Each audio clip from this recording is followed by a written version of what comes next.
Subscribe to our YouTube channel and press the bell icon to get the latest updates. Hi, welcome to Economics. We are recording this on the day the print turns 3. It's our third anniversary, and it's a very, very joyous occasion for all of us. And I would like to thank all our viewers and readers who've been with us during this journey and watched our content and taken our subscriptions. And I'm very happy to welcome you all back to this episode of Economics. Last week, on Independence Day, Prime Minister Narendra Modi made a very significant announcement by saying that India will now have a national digital health mission and all citizens will have a digital health card.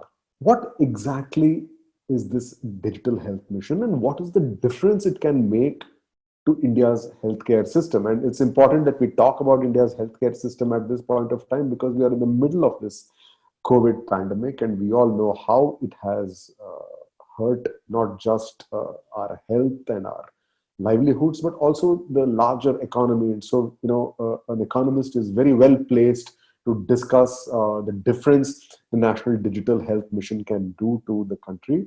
And we have Professor Ila Patnaik. Ila, we're again discussing something which is not classical economics. Why does digital health mission matter to economics?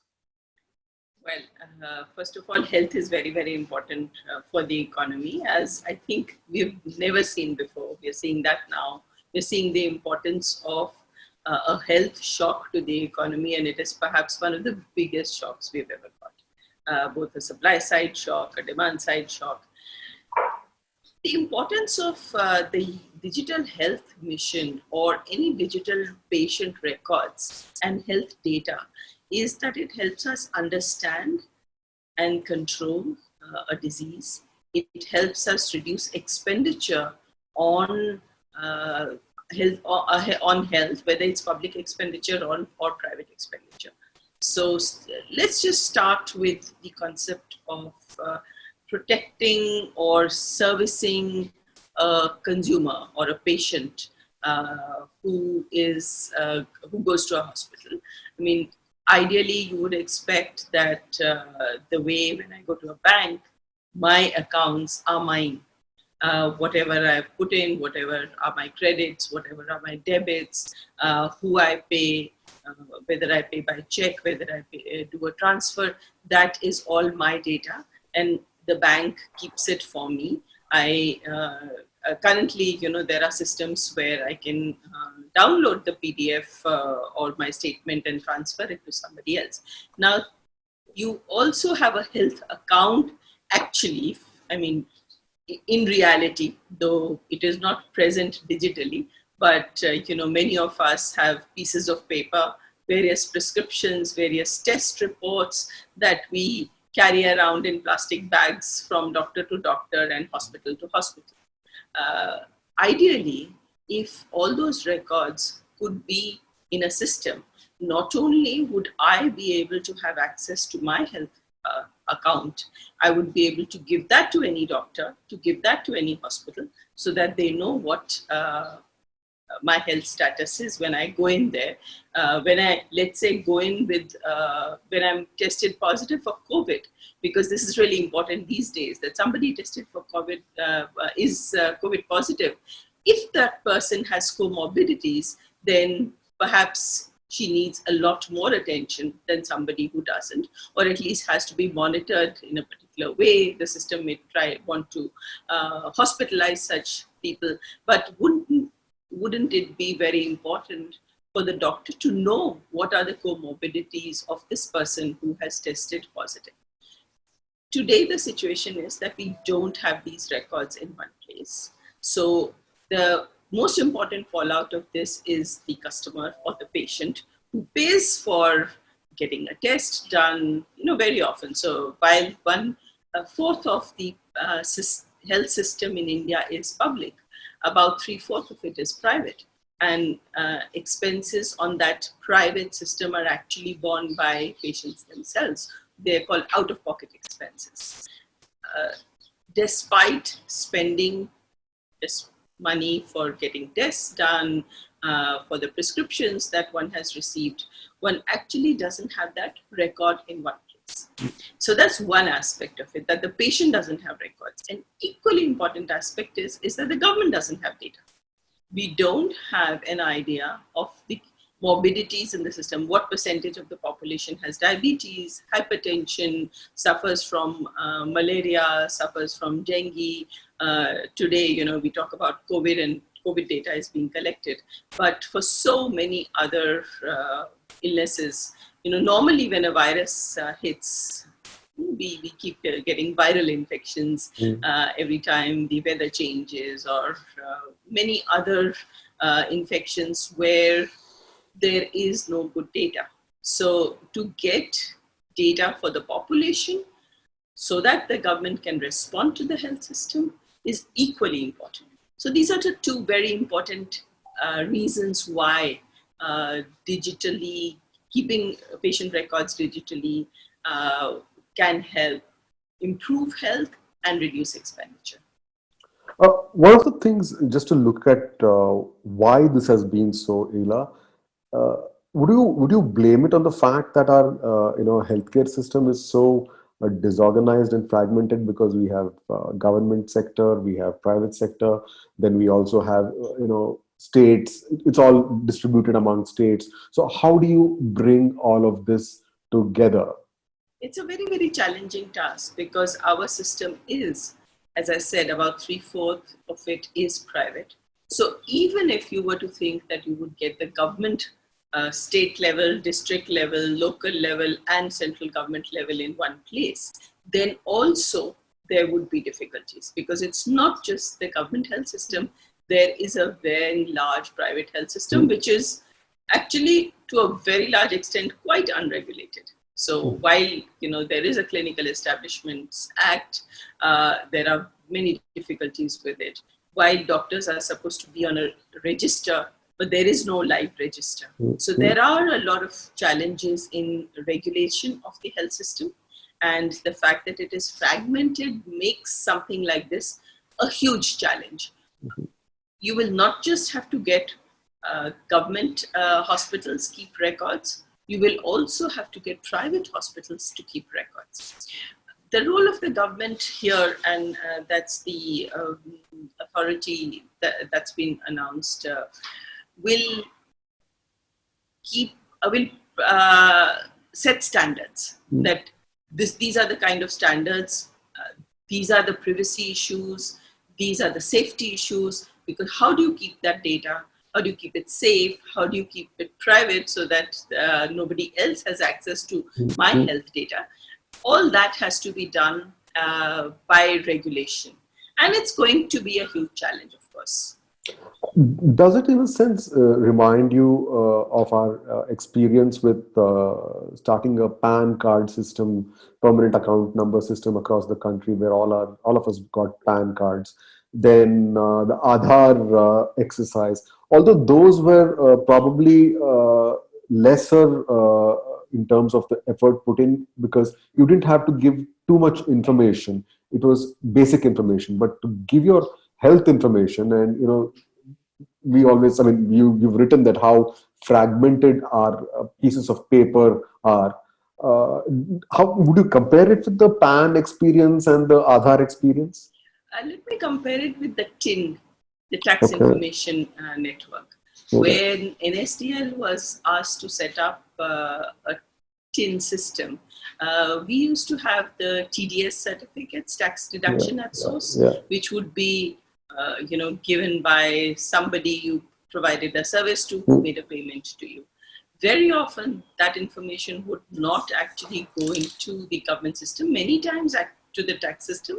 Many times actually even there would be fraud. Even the tax would not have been paid and somebody would have been given the certificate. But YP, as you said, all that is very, very easy compared to the health of a patient. Now, even when we say that all records have to be kept, while reports, test reports are very easy, perhaps because they come digitally. But even now, for most hospitals, when you go, the doctor writes a prescription by hand. So the diagnosis is done by hand. It is written out by hand. It is not typed into a system. And in the US, where doctors are required to type these into computers to maintain digital records, it's actually quite a burden on the doctors as well. So given our low, the number of doctors we have,